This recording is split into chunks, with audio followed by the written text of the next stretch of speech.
All right, I am gonna call the meeting to order at 6:05. Nice to see everyone. I hope the summer's been good so far. Up first, we have our consent agenda that has our prior minutes from the special meeting on June 28th and a number of policy readings. Any discussion or questions about the prior minutes or any of these policies?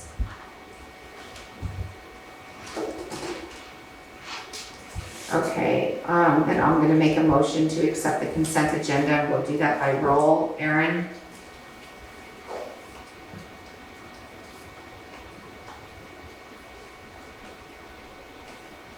Erin, are you able to hear me? Yeah. So you're a little choppy, but I can hear you. I is my vote. Okay, thank you. Kat? I. Sarah? I. And Marion's an aye.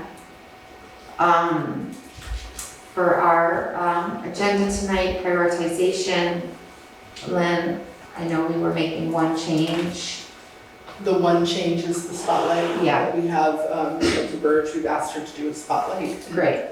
Will fall under that section. Okay, perfect. So it doesn't seem as though we have any visitors in person or virtually tonight? Nope. Correct? Okay. So then that brings us to Michelle with the spotlight.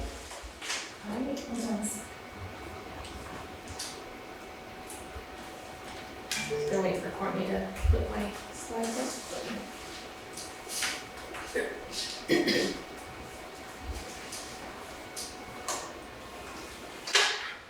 So Lynn asked me to share with everyone the alternative program that we have that's called STEPS. Hopefully. This is the alternative program for students with challenging behaviors, and STEP stands for Student Therapeutic Educational Placement Program. Can we pause Hold just on for a one second. Let's just see if we can figure out the tech side of this. Just breaking up with a bad cell call. So that has to do with the Wi-Fi here, correct? Or there. It's for both of them now. They can hear us. Is it working on your camera? Yeah, it's like, it's really smooth, but like on the Zoom, it's really choppy for some reason. But like for me, it's not doing that.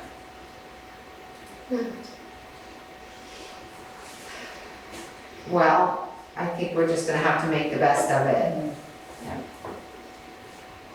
She'll go? Yeah. Yeah. Okay. Excellent. Wait. Courtney, you can communicate through the chat with them, so maybe just let them know that we're, kind of, it is what it is. I don't really know what else to say about that. All right. So in 2020, before COVID, we started talking about the need to support middle and high school students specifically in a different way. So we had a space at the high school that was essentially used for students to go that didn't quite fit in the general ed setting very well. And so when I took on this position, I knew that we needed to do something a little differently with that space. So this whole idea of this alternative program kind of became a thing, and we sat down together, and by we I mean school counselors, school psychologists, special educators, and a couple of leaders, and we created a mission and vision statement. And so I guess this was the beginning of our creation of this alternative program, so I'll just give you a second to read our mission and vision.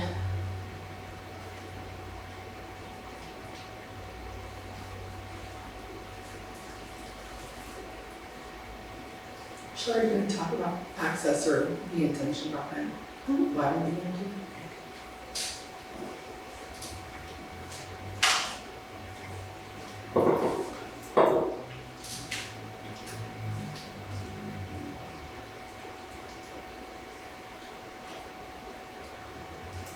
So you've all seen our MTSS levels.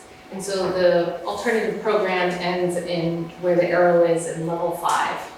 So level 5 are for students in special education mostly. But this is the something very different level. And this is after we've exhausted all other avenues and internal resources within the building. So when you get to this level, there are special educators, behavior analysts, behavior technicians, and other related service providers, counselors, therapists. And these are for students who have intensive needs, and their needs can't be met within the regular gen ed setting. When they get to this level, they have they require something very different. And there's behavior plans, and it's very individualized. Next. So this is a little bit about like what the process looks like and how schools refer for students. So a student will only enter the STEPS program once we've exhausted all school level natural resources and the team has looked at data that supports the need for a higher level of care. So the process would include a behavior support team discussion, classroom-wide interventions have been tried, then we will move to a functional behavioral assessment with individual plans, and then they would get support from a trained behavior technician. We would have 6 to 8 week meetings with school staff. And this is an outline of the process of what we would do in the school that we would exhaust prior to having a conversation about heading to STEPS. And then the next link that was on that slide is a pretty extensive referral process that we make school teams fill out, that we would look at and analyze who would be coming. Yeah. Just skimming that one over. There's a lag between, Sorry. What's that? there's a little lag between Courtney's clicking and the Zoom. I actually think it might be the Wi-Fi in town, we struggle It was putting really that hard as a today. teacher. We did. You can just scroll through that. So you can see that we created this whole referral. Is it not moving? Absolutely, just kidding. Anyway. There's a nice link that maybe you can look at that it kind of lays it out for building leaders and school teams to be able to see what the process is and what they need to show for evidence that a student is still struggling. Okay, next slide.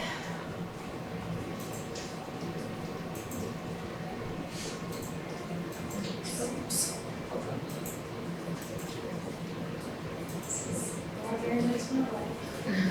So ready. So I'm just gonna, while Courtney is working to figure out the slides, just wanted to highlight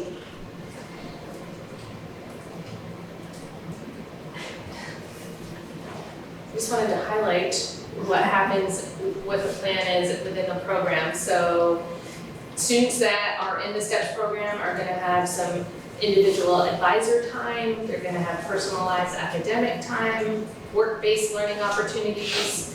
They're gonna have social emotional learning and advisory that's built into their schedule. They're gonna be working on personal finance and literacy goals, common time together in small groups to work on skill building, community outings, and it's also tied to, Gab and I spent a lot of time this summer working on how to make things flow a lot easier, because the goal of this program is always to transition students back to their sending school, and so sometimes kids ebb and flow in the program, and so we've created, I think, a pretty tight schedule this year that I'm hopeful will work much better than last year, so. I don't know if there's anything else you think I'm missing that you want to highlight. Yeah, go ahead. So that's, the last slide is more about the academic and skill building part, and this one is So Lindsay Palmer is the BCBA that is tied to this STEPS program, and she's been working on a leveled system. So it's still in a draft form, which Courtney can click on and you can see that as well, but we're gonna begin to try implementing it this year, and it basically includes the steps that students have to follow for a transition back to, before the transition back to ascending school can happen.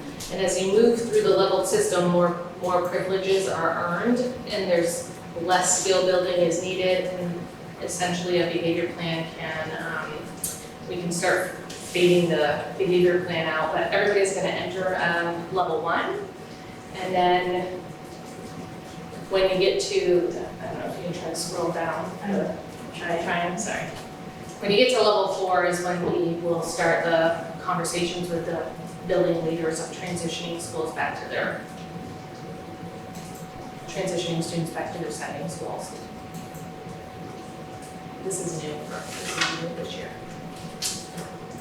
So besides the leveled system, students will have access to board certified behavior analysts, they'll have access to behavior technicians. We're gonna do some intensive social emotional learning skill building opportunities. And they're also, everybody that's in there will have an individual behavioral plan, working on their own goals. And then last is, as you know, we have this lovely new space.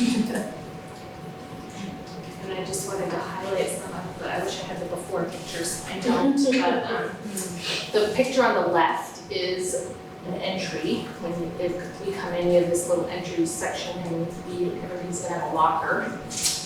And then the hallway, I'm just happy about the lockers, so I'm excited to share those, but the hallway, on the right-hand side are 2 classrooms, and on the left side, if you can see, there's some gray doors. Those 2 spaces are the safe spaces near the classrooms.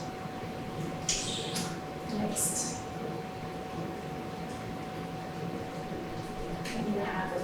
It's coming. It adds to the suspense. So those, the picture on the right, which I'm super excited about these, they're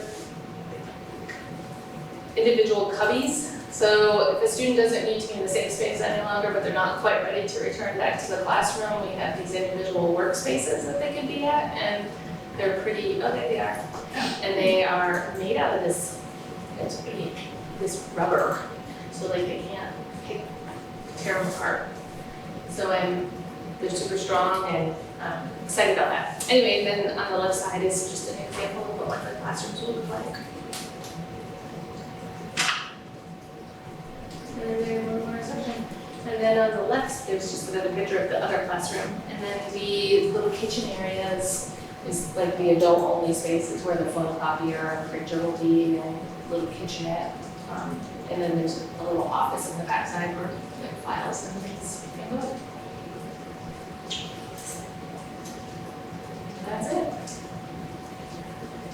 Thanks for doing that, Michelle. I just want to say I asked Michelle to do that last week while she was on vacation, and she did a great job of coming up with that.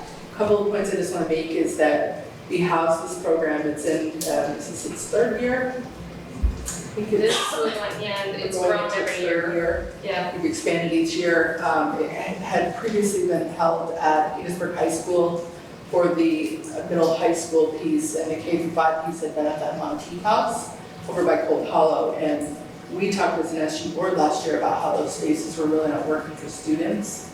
So we are very much appreciative that the board supported us going out to find another space that's going to be more conducive to student learning and student progress. So all that work happened over the summer. Michelle did a tremendous amount of effort into getting that space ready, right down to rolling up her sleeves and cleaning in the last few days to get it ready for kids. And Morgan and Garner certainly lifted a lot on that as well. Certainly would, yeah.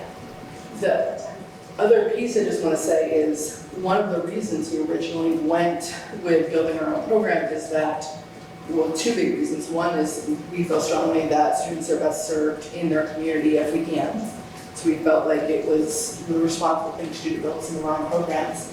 And at the same time, those alternative programs throughout the state are declining.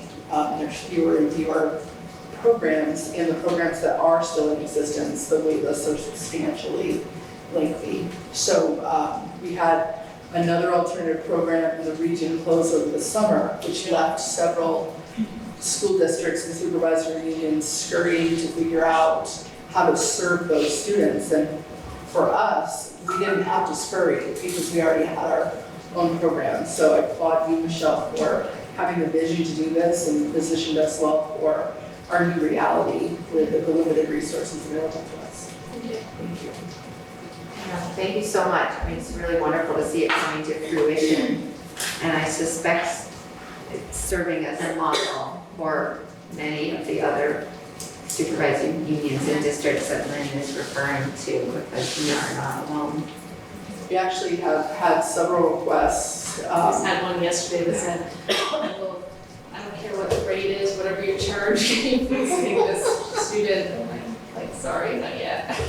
They're very interested in tuition Yeah. students in, but we can't have that conversation until we've met our needs. I need to see who shows up and Yeah. what my numbers are. And Yeah. how this new space works before I can.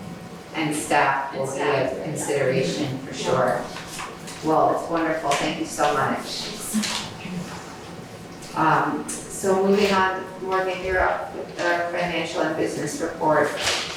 I think everything that I'm bringing to you tonight is informational.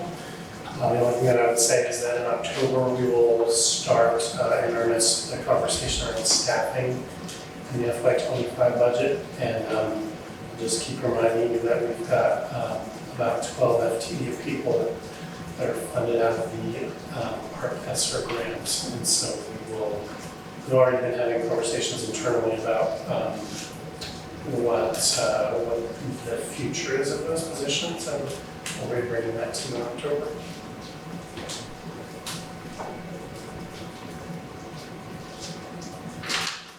And unless there are any questions, that's all I've got. Okay. And Morgan, I assume that some of that will be at the district level that will be figuring that out, and some will be at the SU level? That, I would anticipate that's going to be our recommendation. Yeah. Yeah.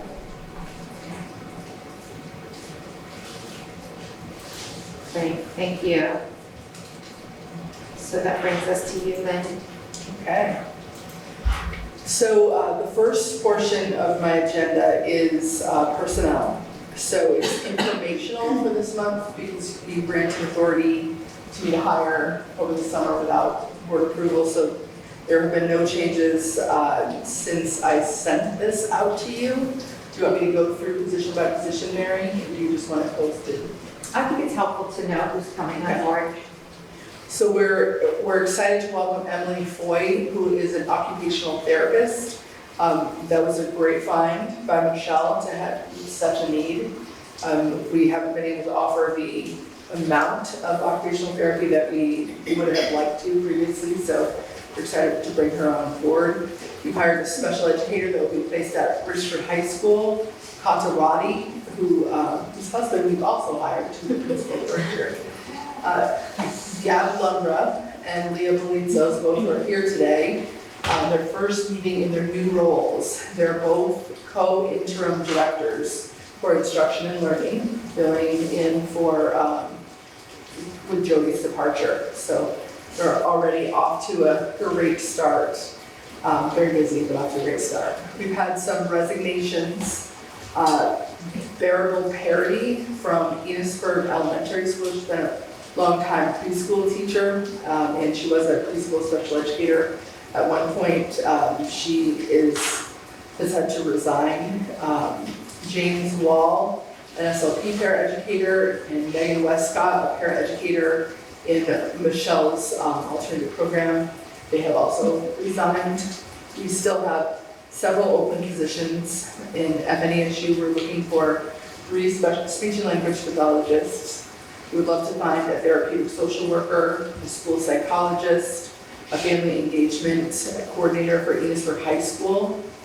We're looking for a half-time special ed evaluator for the position that Leah is has vacating so that she can be the co-interim director. We're looking at kitchen assistants and substitutes. For substitutes, it's a broad range of substitutes: teachers, nurses, paraeducators, custodians, food service. So if people are interested in applying, they can reach out to us at central office for an application. It's also found on our website, and for the licensed positions, they can apply through the school spring. So I have under personnel two, actually one, and I should have said this before. I have one discussion, an administrative discussion under contract that I'd like to have an executive. The teacher, I no longer have anything that I need to discuss under teacher, so there'll only be one executive for tonight.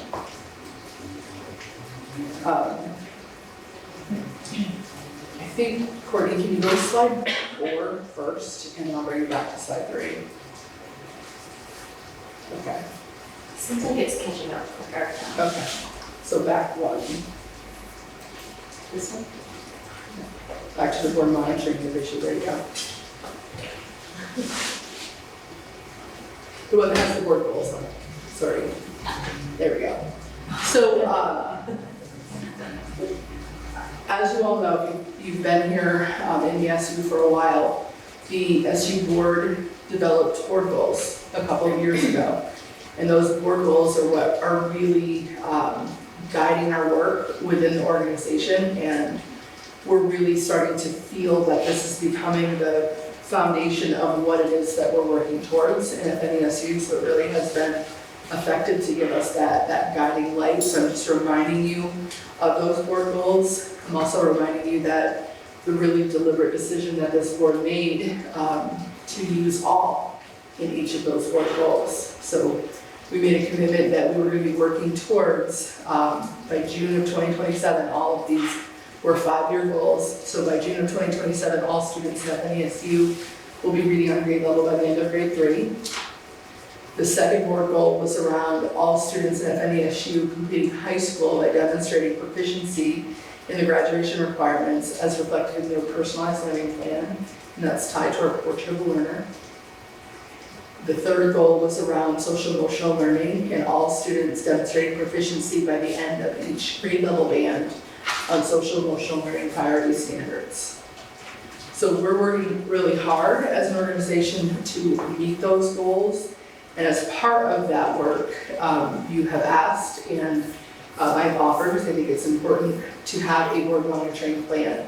So our intention is to be bringing you regular doses of data across all 3 of those board goals throughout the year.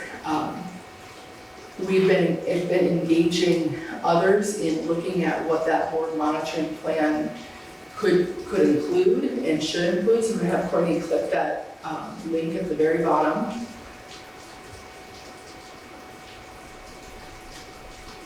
Okay. So there's a big word at the top, giraffe. This is incredibly drafty, and I know it's going to be difficult to see, and it really is the idea that I want you to interact with more than what's actually there for now. So we have system improvement teams in FNESU who are working specifically on each of these board goals. So we have some school level system improvement teams also working on some of these, but our leadership team is divided into groups with these particular focus areas. So we've worked to get each of those teams to make recommendations about what they feel should be included in the board monitoring plan. So if you go down just a little, Courtney, academic proficiency is on the left, and I started to look at our comprehensive assessment plan and use some of the assessments that we're doing. We do these 3 times a year, and I've embedded those in the monitoring plan. The Portrait of a Learner team started to take a look at what is some of the data that we can report back to the board to be able to demonstrate our progress. So that's in narrative form on the left right now. That's what those recommendations were. You can go back up. Sorry, I'm trying. So that's what some of those recommendations are. There's more specific data around recruitment and retention. So our team has worked on what is it that we can bring to the board to both inform decisions that you'll be asked to make around recruitment and around retention. So some of that will be in a data format that you're used to seeing, that we've seen in previous years. and other recommendations. There are new ways for us to be looking at the data. So the idea behind this is now we have a board retreat coming up in September, we're hoping, is to bring this draft to the SU board and have the SU board at the retreat help us to finalize what the data is that they want to see throughout the year. And we don't want to overwhelm the board with data, but we want to make sure that we are reporting back in a regular enough way so that you can be measuring our progress, or you can take a look at how we're measuring the progress towards meeting each of those goals. So as I said, this is a super drafty version right now, but we'll continue to work on making it more finalized. Are there any questions on the intention behind that plan? Okay. You could go back to the slide recording. So I'm going to give you a first look at some board monitoring data.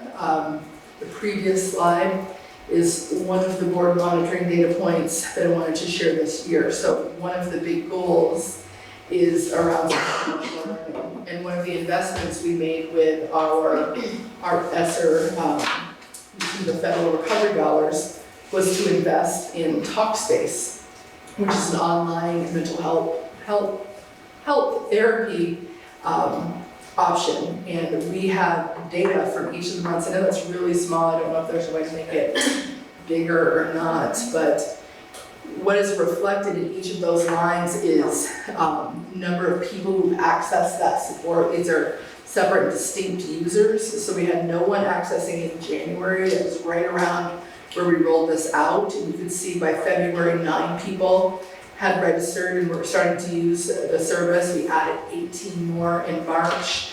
And by the time we got the July report, which is lower on that page, you can see it in the link that I've shared with you. We had a total of 60 distinct users who were accessing online mental health services through Talkspace. So that's something that we're very excited about. And that's a combination of both adult staff members and students over the age of 13 and staff dependents as well. Okay. Any questions about that? And lastly, I already kind of did the last piece, and that was introducing Gab and Leah. So they have joined our team. They've been longtime members of our team. We're excited to have them in these new roles, and they'll be here sharing information with you throughout the year. We're already off to a great start, as you can see by some of the notes they gave you in their board room. That's all I have, Mary. Great, thank you so much, Lynn. All right, so moving on, we have our central office updates. I know we don't have everyone here, so I'm gonna skip over Dominic. And then here we are with Leah and Gab. If you have anything that either of you would like to add to your report. Leah, nice to meet you. It's really nice to be Yeah, I here. apologize for not maybe doing an introduction at the beginning, since I know that there were some unfamiliar faces, or but you're new to me, and I should have thought of that as well. yeah, so welcome. It's okay, we drop in and we just start running. Yeah, right. Hit the ground running, it seems. Yeah.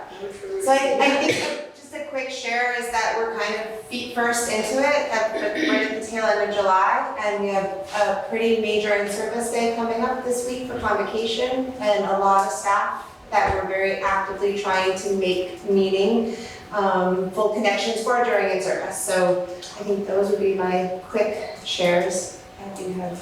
I don't know if I have anything to add to that. Yeah, we're just trying to get in-service together. That's about all we have the bandwidth to do. There wasn't a lot of meat to it, so we're pulling it together.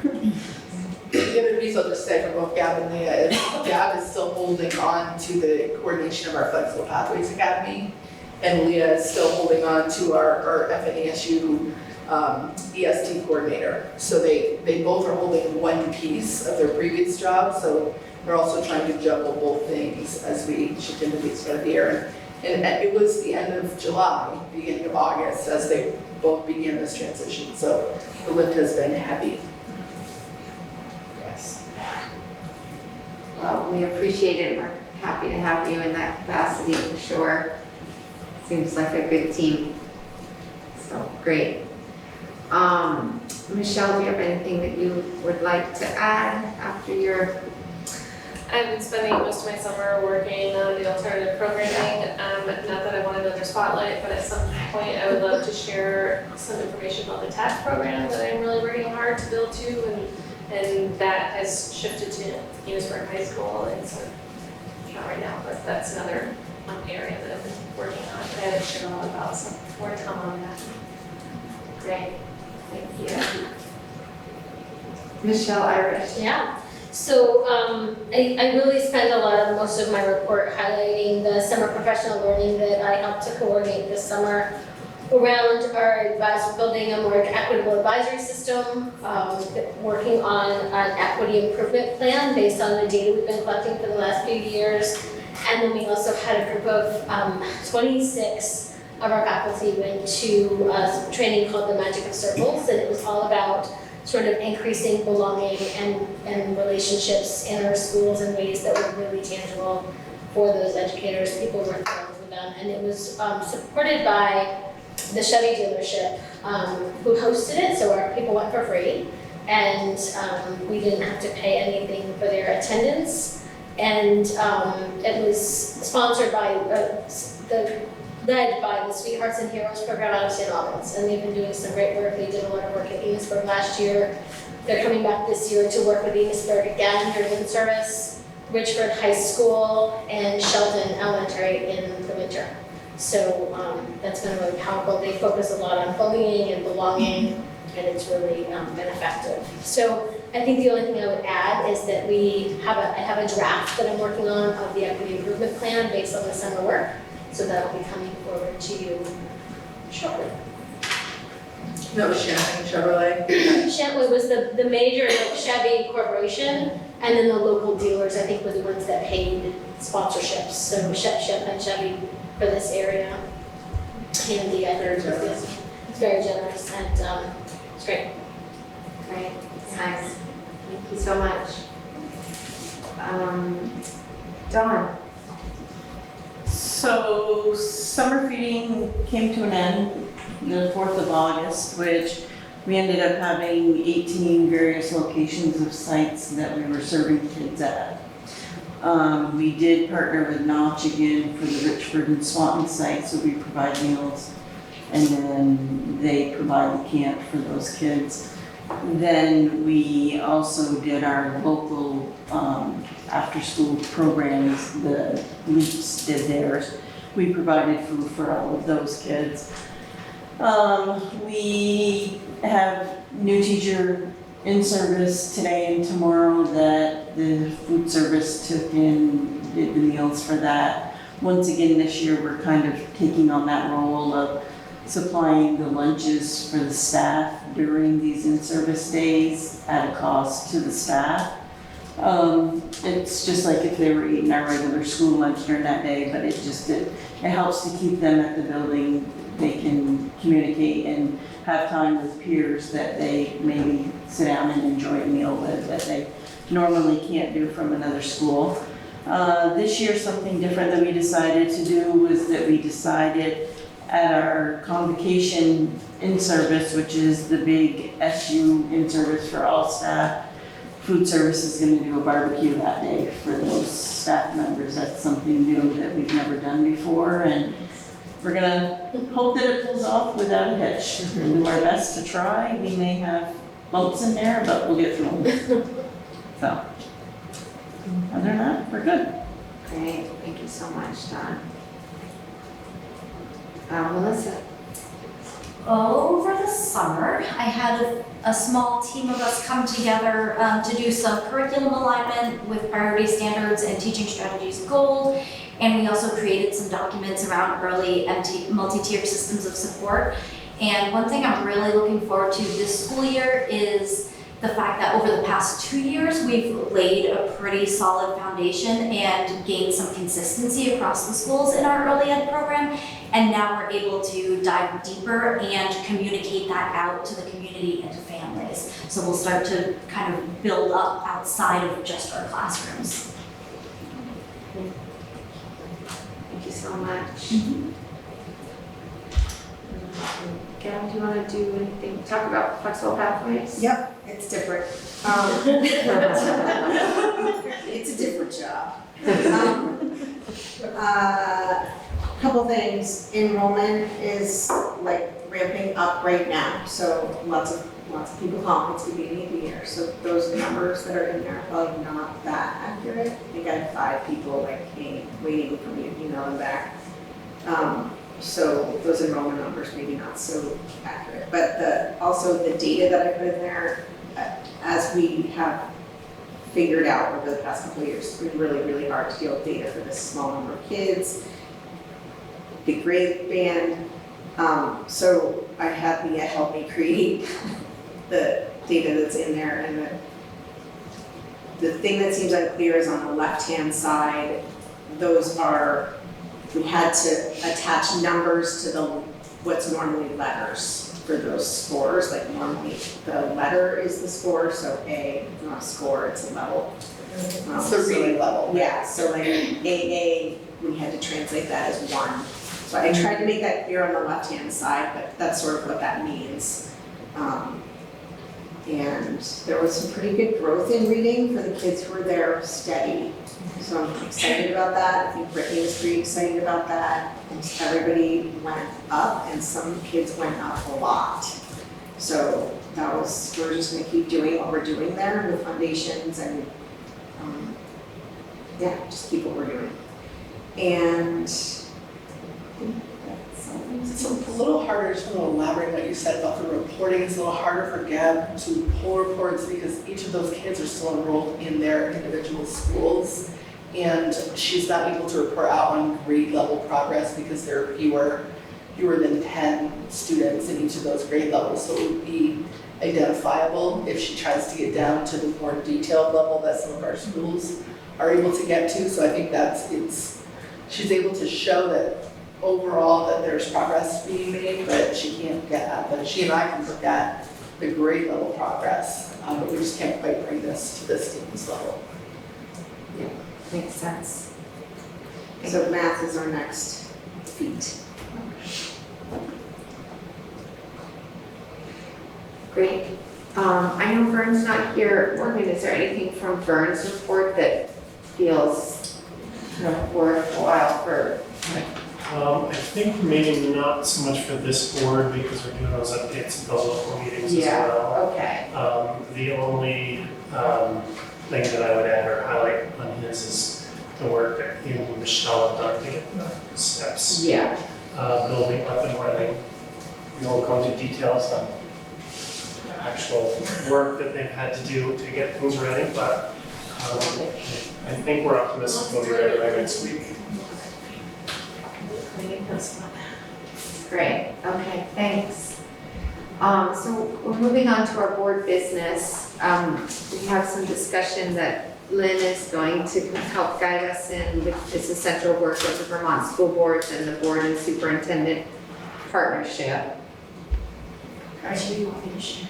So if you go to the agenda for me, if you could click on the first link in that section. So in our board work plan, I have the 6 essential components of the board's work planned out over the course of the next 6 meetings so that we can dig in and take a look at what's expected under each of those areas. And then there's also a self-assessment in many of those areas as well. So we're going to do a little learning tonight, and then we're going to end with a review of the board superintendent partnership, and then we're going to do a little assessment at the very end of where we think we are as a school board. So tonight's essential work is related to the essential work of Vermont school boards, and then we'll dig into board and superintendent partnerships specifically. So back to that, right in that video actually, Courtney. So just play. Yeah. The essential work of Vermont school boards is a framework that the SBA put together to help define the scope of the school board job and offer best practices of how to go about accomplishing it. We've identified 6 domains as part I'm just, all of which are really critical to do. I'm just letting it catch up. It's, It's not lining up with, mm-mm, yeah. it's pretty low, so I just wanted to hear. And, Courtney, while you're waiting for that, I'm not privy to the chat with Kat and Erin. Are they, is the tech side, are they able to hear us? I see nothing in the chat lately. Okay. That chat is from before, from the. Oh, okay, okay. All right, I think we're okay now, sorry, it's just taking a while. Doing the job, and all happen concurrently, so they're really interdependent. And while we list them and tend to talk about them in this particular order, they really do all influence each other. What you're looking at here is a screenshot of the essential work of school board's toolkit from home. The toolkit is a distillation of all the key references and tasks for good governance in each of the 6 main areas of school board work.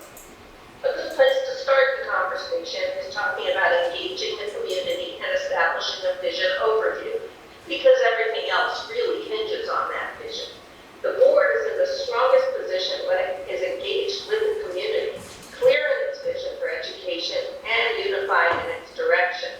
So the board develops structured and ongoing opportunities for the community to refine and refine the vision for the school district. Once the vision is in place, the board then takes on the responsibility for monitoring progress and making policy and budgetary decisions to achieve the vision.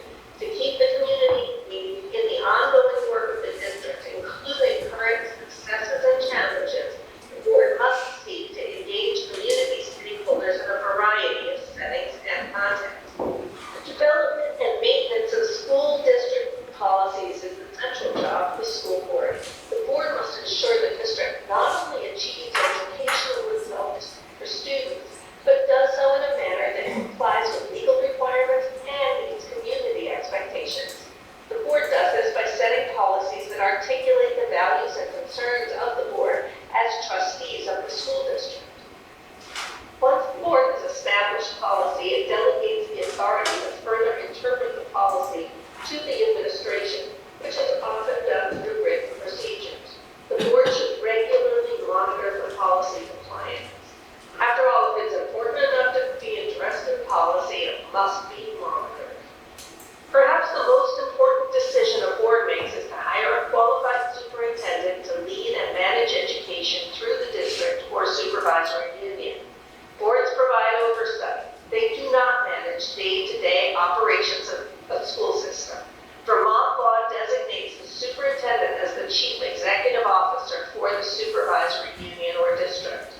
As the CEO, the superintendent is accountable for the operations of the entire school system. To employ a well-qualified and capable superintendent, the board needs to be in a position to assure mutual accountability between the board and the superintendent. The board is accountable to provide clear direction and set priorities for the superintendent. And the superintendent is then accountable to deliver on those priorities of the board. Financial resources support the delivery of education, so the board has an important role in making sure the education system has adequate resources to achieve its mission, and also in providing high-level financial oversight to make sure resources are properly managed on behalf of taxpayers. The board needs to devote time each year to establishing the importance of its financial oversight responsibility and to conveying the importance of careful management of resources by all staff in the supervisory union or district. Managing financial resources responsibly is foundational to achieving the educational mission. You've heard me mention monitoring and oversight as we've talked about some of these other domains. What it boils down to is that the board is accountable to the community to ensure that the district makes reasonable progress in achieving outcomes for students and that the system operates in compliance with all policies, laws, and regulations.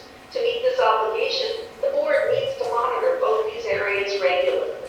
In order for administrators to be able to produce evidence related to these areas, the board must clearly identify the student learning outcomes and system operations outcomes based on the board's vision, policy, strategic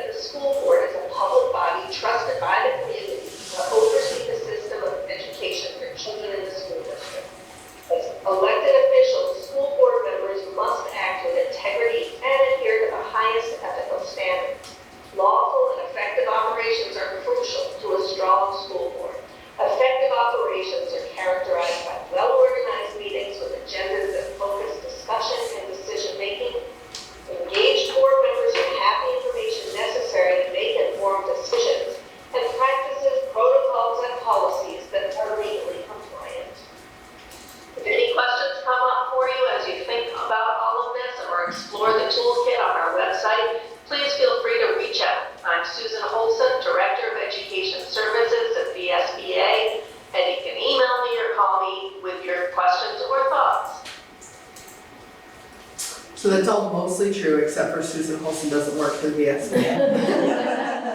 Someone will answer the phone. And you're about 4 slides behind. Do you- Yeah, it's okay.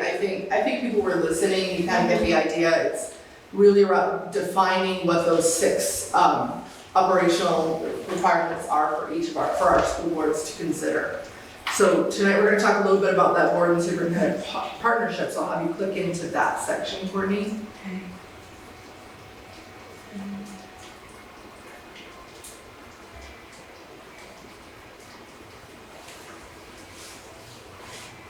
And we'll just take a minute to read. I think it's set up so that it has school board with the primary functions under the school board, and then it has superintendent with the primary functions under the superintendent. So we'll have you click into the roles and responsibilities.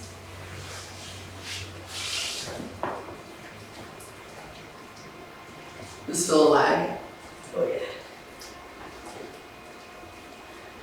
It's a demonstration of how reliant we are on speedy internet usually.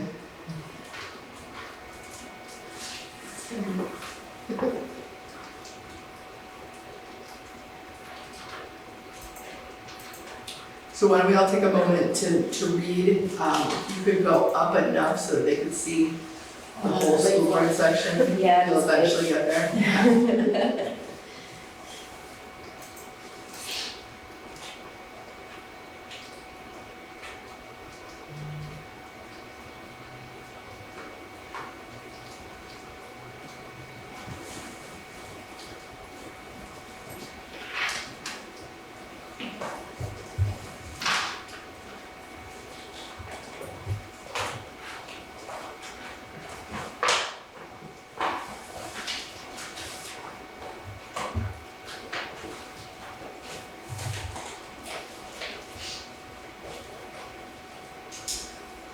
Want to have any discussion there on the school board? Please.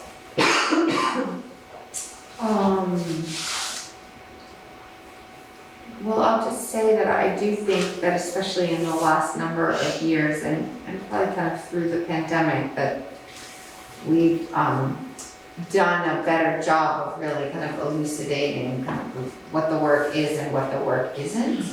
And the work has certainly shifted quite a bit from, I mean, at least when I first started on the school board well over 10 years ago, I do feel as though we're much more kind of focused in that kind of what the capacity of the school board is, what our job is, what our roles are, and kind of what they aren't, and then where we kind of intersect with at the administrator level. I do think we've done a really good job of kind of coming to a shared understanding about roles and responsibilities. And that there's this really beautiful kind of collaboration that has kind of over the years as we've developed the goals, because when I first got on board, we did not have really specific goals the way that we do now that are really the overarching, kind of helping kind of shape the overarching kind of mission that we as a collective SU are working on and toward.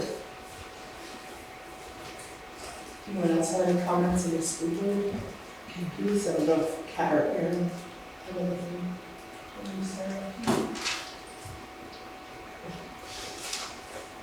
And I'll also just say that I think that another thing that's changed for the better is the partnership with the superintendent. It's become much more dynamic and focused than it was, again, when we were single district boards. I don't remember working quite as intimately on these like big issues that we are focused on.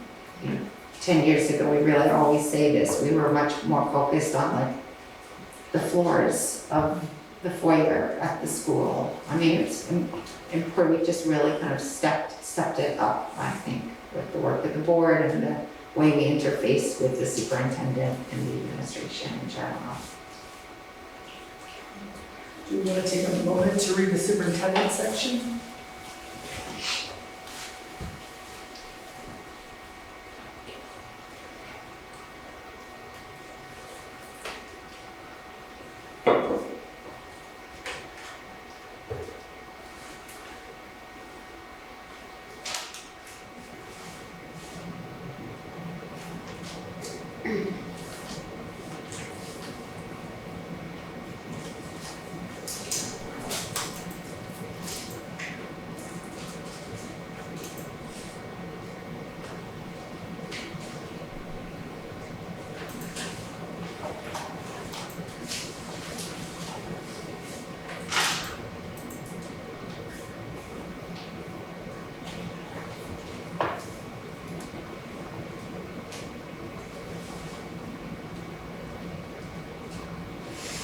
Any discussion there?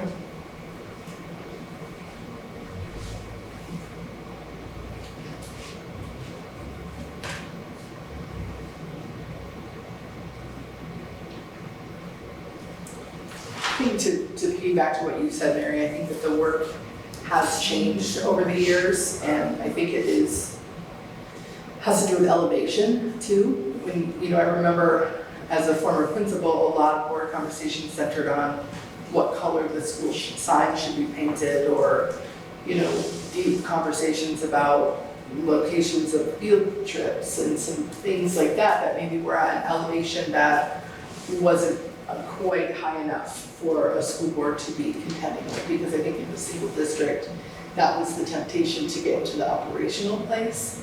And I think that much like that, the superintendent work has shifted, and we have this interesting dynamic here where we were 5 school districts in the supervisory union, and then funding came to us and we had 6 communities and supervisory union with 2 districts instead of those 6. So I think it has forced all of us to get to a different operational level, and I find for myself, the elevation of my work has also shifted in alignment with where the board has gone with our collective work. If that makes sense. Yeah, absolutely. I mean, I think there's been this really significant refinement around these roles and responsibilities, and this kind of way in which we're really trying to kind of up our game to address the myriad complexities of an educational system today.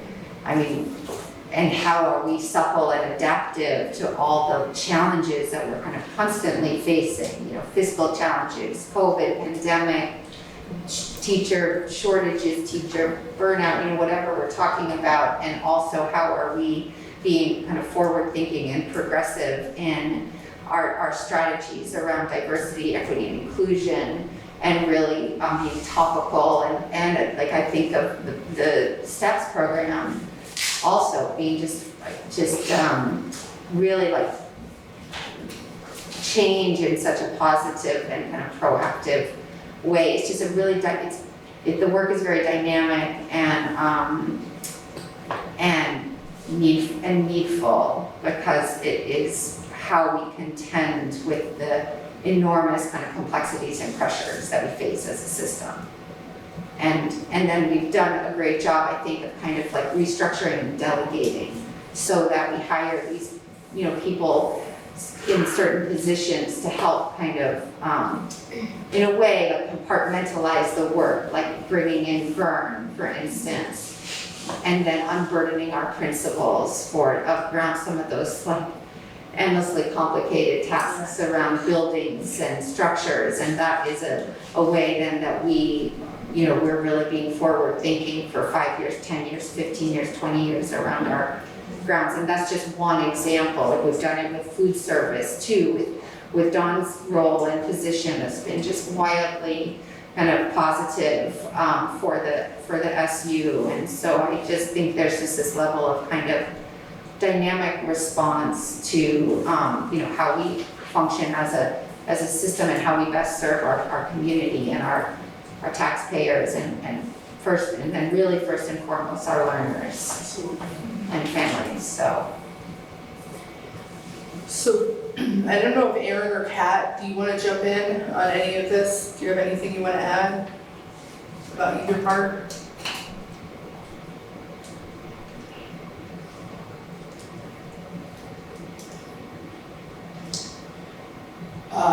So Mary, the next part is self-evaluation. Yeah. So I wonder if you want to read that piece, and maybe we could just take a hard copy of it if you could post the self-evaluation. It's also linked on that same page. It's right below the button that you click to get to that last section.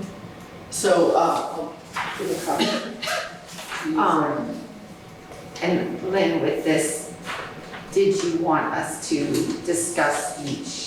I think we should. I think what would be helpful is if we actually did these evaluations and maybe dated them, because it will give helpful to me as I'm developing a work plan, if I can identify areas that, you know, there's strong agreement or strong disagreement or somewhere in the middle of, you know, what the work we need to do on that ongoing continuous improvement Yeah, trajectory. So I think if we could do these assessments as we're going through this training, it would be really, really helpful. okay. So I guess Erin and Kat, are you able to hear? I know there is this lag. Because I think if they're not then able to hear, There's total lag, it's spotty, and it's been difficult to hear anything that's been said, but at least we can see the visuals. yeah. Do you feel like, Lynn, we might want to then hunt this for a time when we actually can have, you know, a number of people participating? Maybe what we could do is project it so that people can see it. Yeah. And we could just talk about what's on the self-evaluation. Sure. And make a commitment the next time we're together in Yeah. September to complete it. Okay, Does that make sounds sense? good. I just have to get back.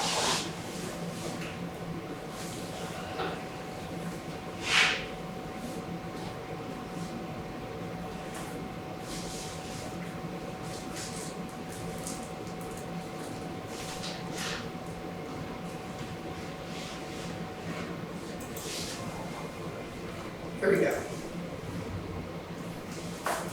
Do you want to go over it or do what you do? What's that, I'm sorry? Do you want to just have people read it or do you want either one of us to go over it? Well, I'm happy to go over it. I mean, Okay. just, we've got these five sections here for the board and superintendent partnership self-evaluation. The first being the board has set clear performance goals for the district/SU. The board has clearly communicated annual performance goals for the superintendent. The board holds the superintendent accountable for developing a strategy and work plan to achieve district or SU goals. The board evaluated the superintendent's performance on an annual basis. I would say that should be evaluates on an annual basis. The board receives regular reports that enable the board to evaluate implementation of its vision and progress towards its goals. So we'll put this on the agenda and circle back around next time. Yeah, I would say better done when we have maybe more people in person or a better internet connection. That would help, definitely. All right, thank you. Okay, great, thanks so much, Lynn. So, I don't think we've got any future agenda items in the moment. Well, this, what we just identified, this self-evaluation, we'll punt that until September. Our next meeting will be here at the central office on September 20th at 6 o'clock. We have nothing in other, but we do have an executive session. So I'm going to first, well, I guess I'll just make a motion to enter executive session. We'll stop our recording. By roll, Erin. Aye. Kat. Aye. Sarah. Aye. And Mary is an aye. So with that, we can stop recording, and Can I just ask what this is about? this is an executive session for Personnel. personnel. Thank you. Okay, thank you all so much.